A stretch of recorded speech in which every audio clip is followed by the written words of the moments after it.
હરિ ઓમ. Serial number 2073, Ganesh પુરાણ.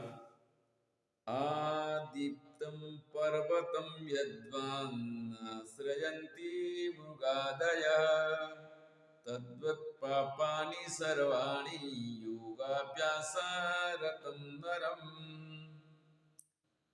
આ પ્રદીપ્તમ પર્વતમ યદ્વન, જ્યારે પર્વત ઉપર પ્રબળ અગ્નિ લાગ્યો હોય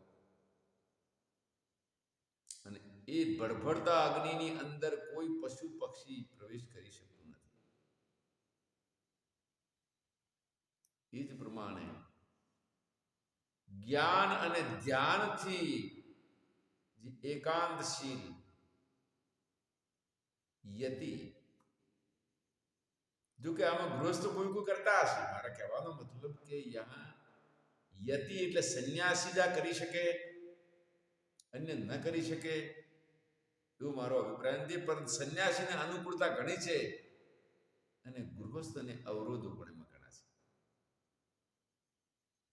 આગળ આવશે સંન્યાસ ધર્મ કે સોચ ધ્યાનમ તથા ભિક્ષા. સોચ એટલે પવિત્રતા, ધ્યાન અને ભિક્ષા. સોચ ધ્યાનમ તથા ભિક્ષા નિત્ય એકાંત સેવના ચત્વારી કર્માણી યતિશ્ચ પંચમો નોપપદ્યતે.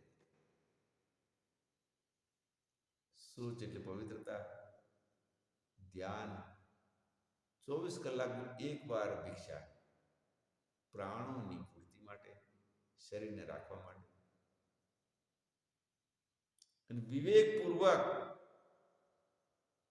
જેને ઇન્દ્રિયજન્ય બધા પદાર્થોને નાશવંત ને ક્ષણિક માન્યા છે, એવા વ્યક્તિને વિવેક દ્વારા અને વૈરાગ્ય દ્વારા આંતરિક આનંદ ધ્યાનનો ખૂબ જ મળે છે અને વધ્યા જ કરે છે. એમાં થાક લાગતો નથી. જ્યારે પેલા પદાર્થોની અંદર આળસ આવે, થાક લાગે, ઇન્દ્રિયજન્ય પદાર્થો, જેમ કે કોઈ વ્યક્તિને ખૂબ જ પ્રિય વસ્તુ લાગે, રસગુલ્લા, ગુલાબજાંબુ અથવા શરબત, જ્યુસ, એના સેવન કાલે એને આનંદનો અનુભવ થાય. હવે જ્યુસ પડ્યો છે, પોતે પણ છે અને પેટ ભરાઈ ગયું, ત્યારે જ્યુસ એને રસ આપતો નથી. પાછું એના પછી આળસ આવે. એ આળસ એને ઘણો આરામ કદાચ કરવો પડે. સુખ થોડી વારમાં સમાપ્ત થઈ ગયું, આળસ પ્રમાણ વધારી દીધો. જ્યારે યતિનું ઇન્દ્રિયજન્ય સુખ છોડી અને આભ્યંતર એટલે આંતરિક આનંદમાં જેને પ્રવેશ કર્યો છે, ત્યારે એને થાક નથી લાગતો. ઉપરથી આનંદ વધ્યા જ કરે છે, વધ્યા જ કરે છે, અને એની અંદર એ જીવન મુક્તિનો આનંદ ખૂબ જ લીધા કરે છે. એક કવિએ પણ કહ્યું છે કે જો આનંદ સંત ફકીર કરે, ऐसो आनंद नहीं अमीरी में. એટલે એકદમ બળબડતા અગ્નિવાળો જંગલ હોય, આ જંગલની અંદર પશુ પક્ષી દૂર ભાગી જાય, તો આવા નિત્ય નિરંતર જે ધ્યાન પરાયણ રહે, જ્ઞાન પરાયણ રહે, એની અંદર પાપ આવે કેવી રીતે? ન્યાય દર્શન પણ કહે છે કે એક કાલે એક જગ્યાએ અભાવ અને પ્રતિયોગી સાથે રહી શકતા નથી. જ્યાં અભાવ છે ત્યાં પ્રતિયોગી નથી, અને પ્રતિયોગી છે ત્યાં અભાવ નથી. એમ જ્ઞાન અને ધ્યાન છે ત્યાં પાપ નથી, અને જ્યાં પાપ છે, કામ છે, ત્યાં રામ નથી. તો માટે જે લોકો પોતાના અંતરાત્માની અંદર આનંદ લઈ સારા સુખ ભોગવી, સ્વયંપૂર્વક જીવન જીવી, શાંતિમય જીવન જીવી અને મોક્ષ પ્રાપ્ત કરવો, કે ક્ષણિક વિષયોની પાછળ ફરી અને એમાં પછી આપણે રોગ પ્રાપ્ત કરવા, આ બંને કર્તાના આધીન છે. યથેચ્છસી તથા કુરુ. આવા યોગાભ્યાસરત પુરુષની અંદર પાપ ક્યારે પ્રવેશ કરી શકતા નથી. સિરિયલ નંબર 2074 શિવપુરાણના ઉત્તર ભાગ વાયવી સંહિતાની અંદર કહ્યું છે, શોચમાભ્યંતર વિદ્યાન બાહ્યમ શોચ મુચ્યતે અંત શોચ વિમુક્તાત્મા શુચિરપ્યશુચિર્યતઃ. શોચાભ્યંતર વિદ્યા, પવિત્રતા એટલે અંદરની પવિત્રતા જ મુખ્ય છે. જેમ કે કોઈ વખત ખૂબ જ બીમાર અવસ્થાની અંદર સ્નાન થઈ શકતું નથી, પણ જ્ઞાન ધ્યાન એ વખતે પણ સહાયતા કરે છે. એટલે આભ્યંતર શોચ જે છે એ જ મુખ્ય છે, બાહ્ય શોચ મુખ્ય નથી. અને અંતર આત્માથી એટલે આંતરિક શોચથી, પવિત્રતાથી જે પવિત્ર થઈ ગયો છે એ જ સાચો પવિત્ર છે. બહારના અન્ય પદાર્થ એટલે નવા કપડાથી, નાવા, સારા સાબુથી નાવાથી એ પૂર્ણ પવિત્ર ગણાતો નથી. તો સાથે સાથે અહીંયા અંતર સોચ ઉપર ખૂબ ભાર આપ્યો છે, પણ બાહ્ય સોચનો નિષેધ નથી કર્યો. કદાચ આના ઉપરથી એમ લાગે કે મન ચંગા તો કથરોટમાં ગંગા. નાવાથી મતલબ શું? કપડે ધોવાથી મતલબ શું? ગંદા રહીએ તો પણ શું? ના, એના માટે આપણું ધર્મ વિધાન કરતો નથી.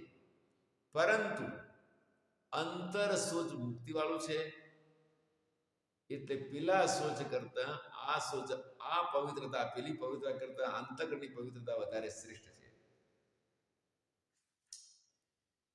સિરિયલ નંબર 2075 શિવપુરાણની અંદર ઉત્તર ભાગ વાયવી સંહિતામાં કહે છે, દ્રષ્ટે તથાનુશ્રવિકે વિરક્તમ વિષયે મનઃ તસ્ય તસ્યાધિકારોસ્તિ યોગે નાન્યસ્ય કસ્યચિત. દ્રષ્ટે તથાનુશ્રવિકે, દ્રષ્ટ એટલે આપણે આ લોકમાં જે પદાર્થો જોયા છે, અને અનુશ્રવિક એટલે જે સ્વર્ગના દિવ્ય ભોગ જે જોયા નથી. બીજા પણ આપણે પરદેશની અંદર અથવા ભારત ભૂમિની અંદર પણ એવા સારા રમણીય સ્થળો છે. ત્યાંના ઘણા એવા સિઝન અનુસારના ફળ છે જે સાંભળ્યું છે પણ જોયું નથી. દ્રષ્ટ એટલે જોયેલા, અને અનુશ્રવિક એટલે સાંભળેલા. એ સાંભળેલા પદાર્થો આ લોકના અને પરલોકના એવા બંને પદાર્થો જ્યારે એનો રાગ છે એ હટી જાય. અને મહર્ષિ પતંજલિએ સાધન સમાધિપાદના સૂત્રમાં કહ્યું છે, દ્રષ્ટાનુશ્રવિક વિષય વિતૃષ્ણ વશીકાર સંજ્ઞા વૈરાગ્ય. દ્રષ્ટ એટલે જોયેલા, અને અનુશ્રવિક એટલે સાંભળેલા પદાર્થોમાં જ્યારે એનો વૈરાગ્ય થાય, વશીકાર સંજ્ઞા વૈરાગ્ય, એમાં યોગ દર્શનમાં આ પણ 4 પ્રકારે કીધો છે કે યતમાન, વ્યતિરેક, કેન્દ્રીય અને વશીકાર.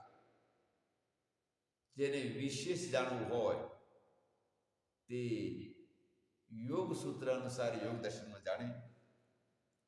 આજે વ્યાખ્યાન વાળામાં અમે સમગ્ર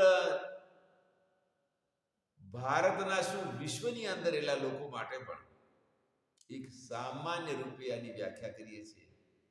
એના વિસ્તારમાં જતા નથી. અને વિસ્તારમાં જશું ત્યારે જશું કે એના વિશેષ જિજ્ઞાસુ આવશે.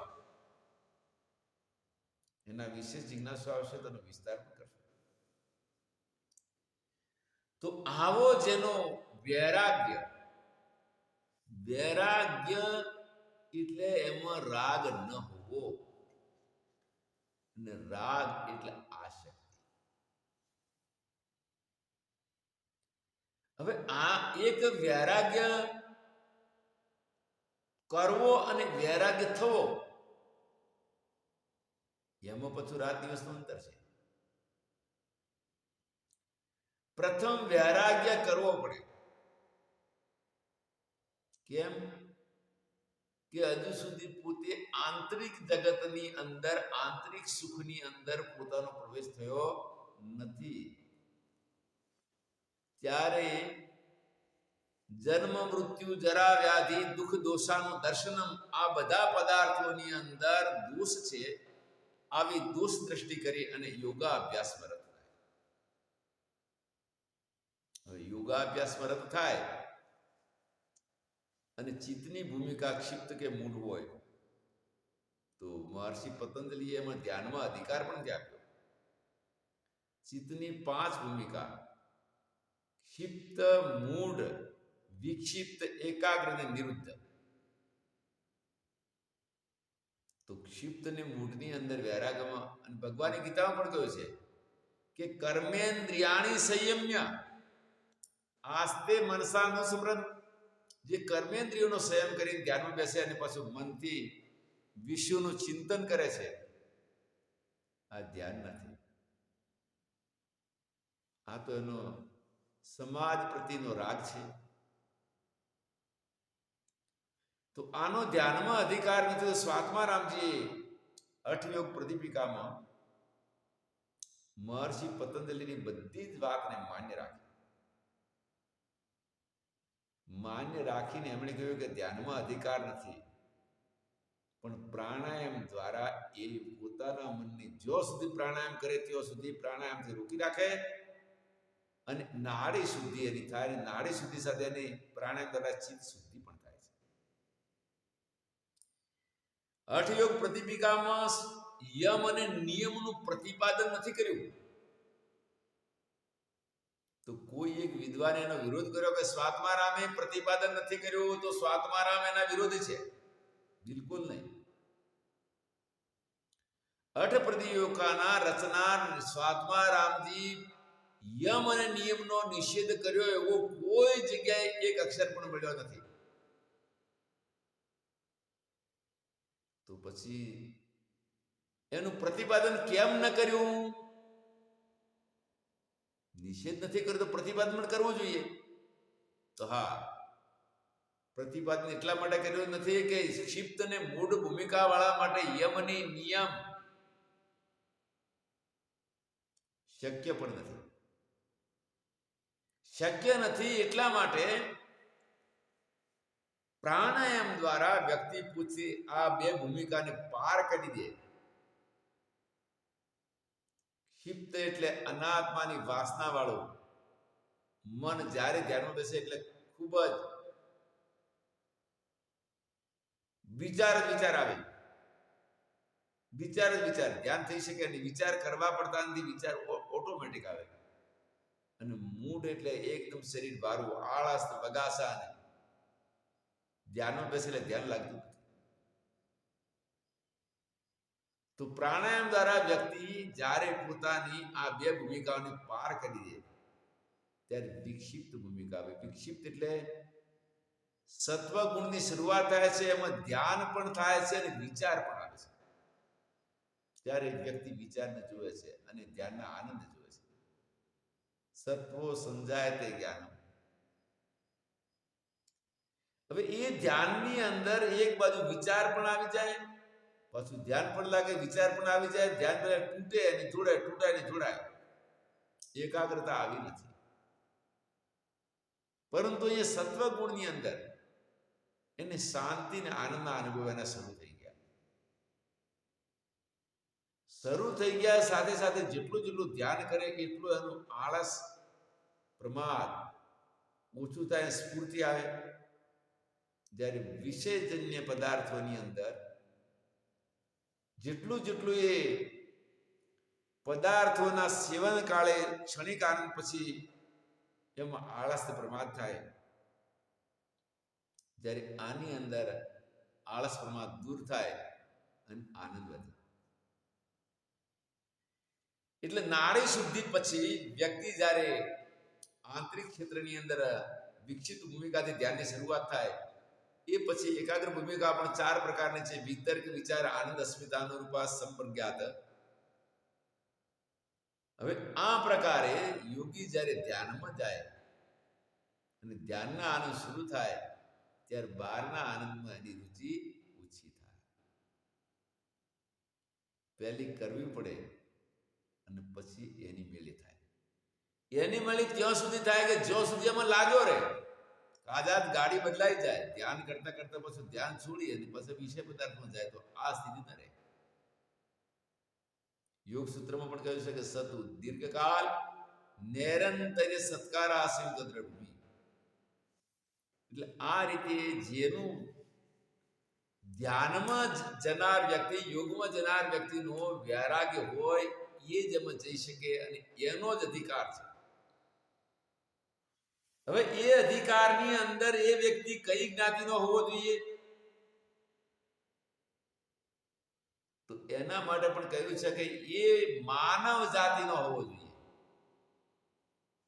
માનવ ધ્યાન કરી શકે, પશુ પક્ષી કરી શકે નહીં. પછી ભલે બુદ્ધ હોય, ઈસાઈ હોય, મુસ્લિમ હોય કે હિન્દુ હોય, ને હિન્દુઓની અંદર 4 વર્ણનો કોઈ પણ કેમ ન હોય. જો ધ્યાવે ફલ પાવે. યોગ દર્શનની અંદર, સાંખ્ય દર્શનની અંદર, ન્યાય દર્શન વૈશેષિકમાં કોઈ જગ્યાએ જાતિને લઈને કોઈ જ અધિકારની વાત નથી કરી. સંપ્રદાયને લઈને કોઈ અધિકારની વાત નથી કરી કે આમાં હિન્દુઓનો જ અધિકાર છે, ઈસાઈઓનો, મુસ્લિમોનો, બુદ્ધોનો નથી. બધા જ ધર્મના લોકો યોગા અભ્યાસ કરે છે અને યોગા અભ્યાસ વખતે બધા ધર્મના લોકો ભેગા થઈને યોગા અભ્યાસમાં એકબીજાના અનુભવ પણ પૂછે છે અને શાંતિની વાત પણ કરે છે. ત્યાં આગળ શિવ પુરાણમાં કહ્યું છે કે આવો જેનો વૈરાગ્ય હોય, એવો માનવ પછી કોઈ પણ ધર્મનો, કોઈ પણ દેશનો, કોઈ પણ જ્ઞાતિનો હોય, તો એ વ્યક્તિ યોગા અભ્યાસનો આવો આનંદ લઈ શકે છે. એનો અધિકાર છે, વિષયાસક્તનો નહીં. ગરીબદાસજી મહારાજે પોતાના ભજનમાં કહ્યું છે કે 2 ઘોડે અસવાર થવાથી વિજય કદીએ થાય નહીં. એક મ્યાનમાં 2 તલવારો કદીએ પણ પોસાય નહીં. 2 ઘોડે અસવાર થવાથી વિજય કદીએ થાય નહીં અને એક મ્યાનમાં 2 તલવારો કદીએ પણ પોસાય નહીં. સિરિયલ નંબર 2075 પદ્મ પુરાણમાં કહ્યું છે, એકાંતશીલસ્ય દ્રઢ વ્રતસ્ય સર્વેન્દ્રિય પ્રીતિ નિવાર્તકસ્ય આધ્યાત્મ યોગે ગતમાનસસ્ય મોક્ષો ધ્રુવમ નિત્યમહીસકસ્ય. એકાંતશીલસ્ય દ્રઢ વ્રતસ્ય. એકાંતશીલ હોય અને પાછો દ્રઢ વ્રત વાળો, એટલે પોતાના સંયમ, નિયમ, ધ્યાન આ બધામાં ખૂબ જ દ્રઢતાપૂર્વક કરવા વાળો હોય, સાથે ઇન્દ્રિયોના વિષયમાં પ્રીતિ રહિત હોય.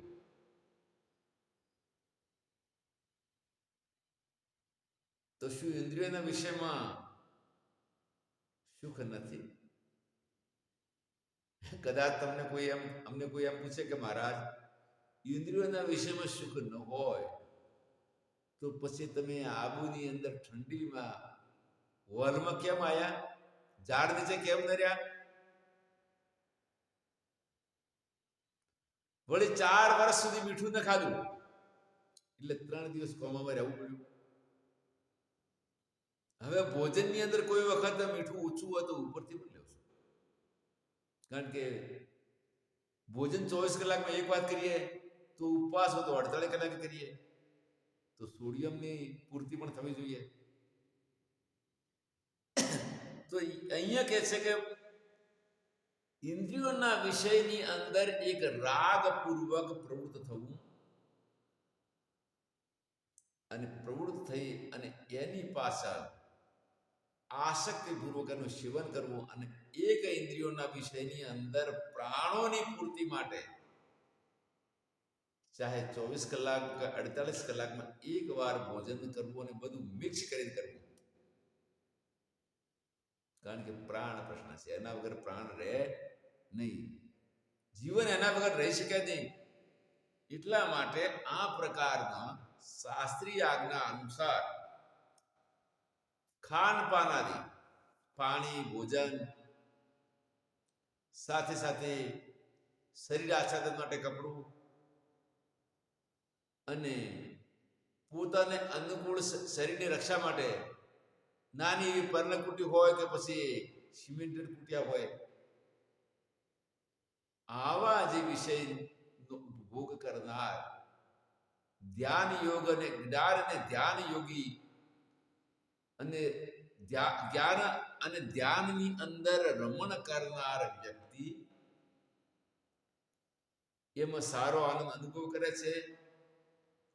એને જગતના વિષયો પછી એવું બાધક કરતા નથી અને મુક્તિમાં બાધક થતા નથી. આધ્યાત્મ યોગે ગત માનસ્ય, આધ્યાત્મ એટલે પોતાના અંતર આત્માની અંદર જેનું મન રમણ કરે છે, એમાં આનંદ લે છે અને બહારની આસક્તિ છૂટ્યા પછી એનો મોક્ષ નિશ્ચિત છે, એમાં કોઈ બાધક બની શકતું નથી. શિવ પુરાણની અંદર 22મી સંહિતામાં સંન્યાસીના યોગ પડતી વિધિ બતાવી છે કે યોગી આજીવન માટે યોગાભ્યાસ કરે અને જ્યારે પોતાનું શરીર કાર્ય ન કરે અને યોગાભ્યાસ થઈ શકતો ન હોય અને પોતે અસંગ આત્મા છે, શરીરથી ભિન્ન છે, શરીર નથી, એ પોતે શરીર નથી અને શરીર એનું નથી, આવો વિચાર કરીને પોતે કાશી જેવા ક્ષેત્રમાં કાશી મરણ મોક્ષ વિચાર ઉપર ઘણા એવા વિદ્વાનો, એટલે કે સમજો કે 98 થી 99% વિદ્વાનોનો મત છે કે એમાં અવશ્ય મુક્તિ છે. કારણ કે કબીરે આ વાતનો વિરોધ કરી અને શરીર છોડતી વખતે કાશી બાર શરીર છોડ્યું. પણ હું માનું છું આ વખતે યોગી પોતે એ સ્થાનનો આશ્રય લઈને અનશન કરે. અનશન એટલે અન્ન પાણી છોડી દે અને કદાચ અન્ન છોડ્યા પછી પાણી વગર ન રહે તો માત્ર પાણી લે, દવા ઇત્યાદિ બધું છોડી દે. તો આમાં પણ એક ભાઈએ કીધું કે સ્વામીજી આમાં પણ કષ્ટ બહુ થાય છે, આવા અનશનની અંદર તો કષ્ટ વધી જાય. તો મેં એનો સ્વીકાર કર્યો કે ભાઈ કષ્ટ વધે તો કષ્ટ વધે એ વખતે આજીવન એને જે શ્રવણ મનન કરેલું જ્ઞાન છે એ જ્ઞાન એ વખતે જેમ મોઢા દર્પણમાં મોઢું દેખાય એવું સામે આવવાનું કે આ મન બુદ્ધિની અંદર જે કષ્ટ થાય છે એ કષ્ટના પણ તમે સાક્ષી છો. અનિત્ય શરીર છે, નશ્વર છે, એ શરીરના યોગથી જે કષ્ટનો અનુભવ થાય છે, શરીર છે તો શરીર જ્યાં પછી થવાનો નથી. એ વખતે દ્રષ્ટાપૂર્વક બની અને ખુમારીપૂર્વક આ કષ્ટનો અનુભવ કરે છે, પણ એ કષ્ટથી દુઃખી થતો નથી. દુઃખ અને કષ્ટમાં અંતર છે. દુઃખ માનસિક છે અને કષ્ટ શારીરિક છે. શારીરિક કષ્ટની અંદર જેમ કે ઓપરેશન માટે વ્યક્તિ જ્યારે એડમિટ થાય ત્યારે એને ખ્યાલ છે કે ભાઈ ઓપરેશન થયા પછી કષ્ટ તો થવાનું છે, પણ રોગ મટી જવાથી મોટું સુખ પણ થવાનું છે. ત્યારે કષ્ટનો અનુભવ કરે છે પણ દુઃખનો અનુભવ કરતો નથી. તો આ પ્રકારે જે અંતરાત્મામાં રમણ કરે છે, અંતરાત્મામાં રમણ કરતા કરતા શરીરે જ્યારે પોતાને સાથ છોડી દીધો, હવે શરીર પરાધીન થઈ ગયું, એના પોતાને વ્યક્તિગત ભ્રમણ કરી શકતો નથી, અને પરાધીનતામાં પણ હવે ભોજન પચતું નથી, લગાતાર વેદનાઓ થાય છે, તો આવા શરીરને રાખવાથી કોઈ જરૂર નથી. એમાં અંશનપૂર્વક જૈન મતમાં જેને સંથારા કહે છે, એવા સંથારાની શરીર છોડે અને આવા સમયમાં એને એટલો વૈરાગ થાય છે, આ જગતનો કોઈ પદાર્થ એને રાગ ઉત્પન્ન કરી શકતો નથી. અને એવા કાશી ક્ષેત્રની અંદર ભગવાન શિવ ક્ષેત્રમાં ભગવાન શિવના તારક મંત્રના ઉપદેશથી અવશ્ય મુક્ત થઈ જાય છે. એટલા માટે આવા યોગીનો મોક્ષ નિશ્ચિત છે. પણ સ્વરૂપનું દ્રઢપરોક્ષ જ્ઞાન થઈ ગયું હોય અને અચાનક વચ્ચે જ કદાચ શરીર તો વિલય થઈ જાય, વધારે કષ્ટ ના આવે, સાધારણ કષ્ટથી અંદર પણ કોઈનું શરીર છૂટું જતું હોય છે. એકવાર જામજોધપુરમાં 1990 મેં ચતુર્માસ કર્યો, ત્યારે સ્વામી ભાસ્કરાનંદજી ફરતા ફરતા આવેલા અને આશ્રમની અંદર આવીને બેઠા હતા. તો બેઠે બેઠે શરીર છૂટી ગયું. એમને કાશી જઈને અનશન કરવાની જરૂર નથી પડી. તો એ પ્રકારે જે યોગી અંતરાત્માનો સુખ લેતો થઈ ગયો, વેદાંતનું જ્ઞાન છે અને સંસારથી વૈરાગ છે, એના મોક્ષમાં કોઈ બાધક આવતું નથી. અને એ ટકાવી રાખવા માટે છેલ્લે કદાચ ગ્રસ્તાશ્રમમાં અવરોધો આવતા હોય તો જીવન મુક્તિનું સુખ અને યોગનો અધિક આનંદ માટે સંન્યાસનું વિધાન કર્યું છે. જ્ઞાન પછી પણ એને કહેવાય વિદ્વત સંન્યાસ.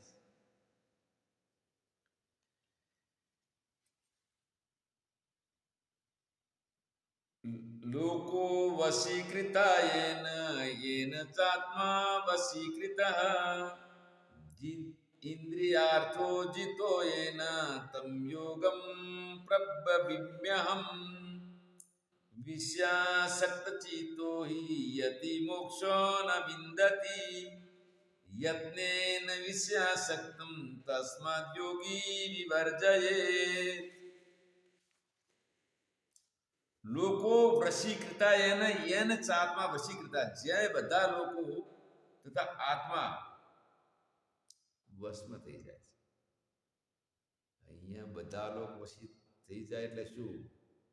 આવા યોગીની અંદર એવી સિદ્ધિ આવે કે બધા લોકો ભ્રમણ કરવાનું શરૂ કરી દે, બધા લોકના લોકો એની આજ્ઞાનું પાલન કરે. તો શક્ય સંબંધો લક્ષણ, બધા લોકો વશીકૃતા, અને એ યોગી દ્વારા બધા લોકો વશીકૃતા એટલે બધા લોકોની અંદર જે 14 લોક છે એના કોઈ પણ લોકની પરલોકના સુખની એની ઈચ્છા સમાપ્ત થઈ ગઈ. એટલે એ દિવ્ય લોકની કોઈ એની ઈચ્છા નથી. આ વૈરાગની આ પરિભાષાને અહીંયા જેના કીધું કે જેને બધા લોકોને વશ કર્યા, એવું નથી. બધા લોકો એનાથી છૂટી ગયા, એના મનમાંથી જતા રહ્યા કે મારે આ કોઈ લોક જોઈતો નથી. અને આત્મા શબ્દનો અર્થ છે અહીંયા અંતઃકરણ. આત્મા સ્વયં પોતે છે. પોતાને વશમાં કરવા માટે પોતાની જરૂર ન પડે, પોતે વશમાં છે. પણ અહીંયા શક્ય સંબંધો લક્ષના આત્મા શબ્દથી લક્ષાર્થ છે અંતઃકરણ, જેને વશમાં કર્યું છે. ઇન્દ્રિયોનો ઉપર જેને વિજય પ્રાપ્ત કર્યો છે, એ ખરેખર સાચો યોગી કહી શકાય. અને કદાચ એમાં વૈરાગની મંદતા હોય તો ધીરે ધીરે પૂર્તિ થાય. વૈરાગની મંદતા પણ એક વખત એને પ્રયાણ કર્યું છે એટલે કલ્યાણના માર્ગે એ નીકળી ચૂક્યો છે, એમાં કોઈ સંશય નહીં. ફરી એ કહ્યું છે કે ભાઈ કયા વ્યક્તિથી આ થઈ શકે નહીં? તો બીજા શ્લોકમાં કહે છે કે વિષયાસક્ત ચિત્તો હિ યતિ મોક્ષમ ન વિદતિ. જે યતિનું સંન્યાસ પછી વિષય વાસનાની અંદર જેનું મન થાય છે અને વિષયાસક્ત છે, એ મોક્ષ પ્રાપ્ત કરી શકતો નથી. એટલા માટે યત્નપૂર્વક એને વિષયાસક્તિનો ત્યાગ કરવો જોઈએ. યત્નપૂર્વક એને વિષયાસક્તિનો ત્યાગ કરી અને યોગાભ્યાસમાં લાગવું જોઈએ. સિરિયલ નંબર 2082 દક્ષ સંહિતામાં કહે છે યસ્મિન દેશે ભવેદ યોગી ધ્યાન યોગા વિચક્ષણ સોપી દેશો ભવેદ પુતઃ કિમ પુનર્યસ્ય બાંધવ. જે દેશની અંદર ધ્યાન યોગ વિચક્ષણ યોગી યોગાભ્યાસ કરે છે, એ દેશ પણ પવિત્ર થઈ જાય છે. અમુક પુરાણોમાં ઋષિમુનિઓની વાત આવે છે કે ઋષિમુનિઓ જ્યારે ધ્યાન યોગ પરાયણ થઈને યોગાભ્યાસ પર રત રહેતા, ત્યારે હિંસક પ્રાણીઓ પોતાનો હિંસાભાવ છોડીને આમને સામને આવીને બેસતા. એટલું એ દેશની પવિત્રતા બનતી. તો એનો પવિત્ર એનું કુળની અંદર એના ભાઈ એના સંબંધીઓ એ પવિત્ર થાય, એમાં કેવું છું. સિરિયલ નંબર 2083 દક્ષ સંહિતાની અંદર કહે છે ધ્યાન યોગ પરિશ્રાંતમ યસ્તુ યોગોજાયતે યતિમ અખિલમ બોધિતમ તેન ત્રિલોક્યમ સચરાચરમ. ધ્યાન યોગ પરિશ્રાંતમ, જે ધ્યાન યોગથી પરિશ્રમ કરે છે, એવા યોગીને જે ભોજન કરાવે છે, આવા મહાન તપસ્વીની સેવા મળવી એ સદભાગ્યની વાત છે.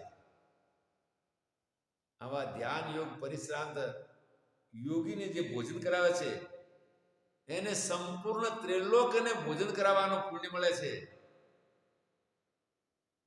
અને એનાથી મહાન પુણ્ય, એક ત્રિલોકને ભોજન કરાવવું અને એક આવા યોગીને ભોજન કરાવવું, એટલું એનું મહાન પુણ્ય છે. એની સેવાનું આટલું પુણ્ય છે.